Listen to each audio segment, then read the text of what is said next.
ఓట్ల చోరీ వ్యవహారంపై కాంగ్రెస్ విపక్ష పార్టీలు తమ ఉద్యమాన్ని మరింత ఉధృతం చేశాయి.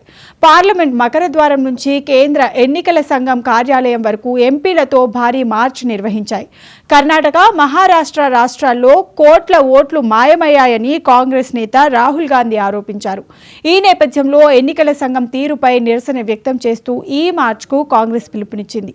విపక్షాలను అరెస్ట్ చేయడంతో కాంగ్రెస్ ఎంపీ చామల కిరణ్ కుమార్ రెడ్డి ఆసక్తికర వ్యాఖ్యలు చేశారు. చర్చ జరపకుండా ఇలా అరెస్ట్ చేయడం ప్రతిపక్షాల గొంతు నొక్కే ప్రయత్నమేనని అన్నారు. ప్రధాని మోడీ చేస్తున్న వ్యతిరేక కార్యక్రమాలను ప్రజలు గమనిస్తున్నారని వ్యాఖ్యానించారు.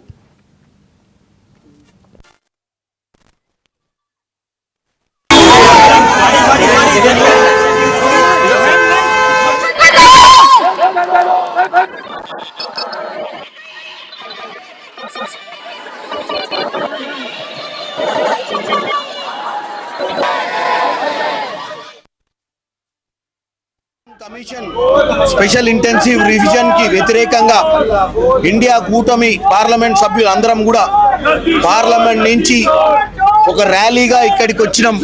ఇక్కడ మమ్మల్ని పీటీఐ బిల్డింగ్ ముందు మమ్మల్ని రాయసీన రోడ్ మన ప్రెస్ క్లబ్ పోయే కాన్స్టిట్యూషన్ క్లబ్ పోయే దారిలో మమ్మల్ని అరెస్ట్ చేసి బస్సులో ఎక్కడం జరిగింది. పోలీస్ స్టేషన్ తీసుకెళ్తున్నారు. డెఫినెట్ గా నరేంద్ర మోడీ గారిని మేము పదే పదే ఎలక్షన్ కమిషన్ పై చర్చ చేయాలని కోరుకున్నాం. చర్చ చేయకుండా మమ్మల్ని ఇలా అరెస్ట్ చేయడం ఇది ప్రజాస్వామ్యంలో ప్రతిపక్ష పార్టీలను నోరు మూయించే ప్రయత్నాన్ని మేము భారతదేశ వ్యాప్తంగా కూడా ఈరోజు ప్రజలు చూడాల్సిన అవసరం ఉంది.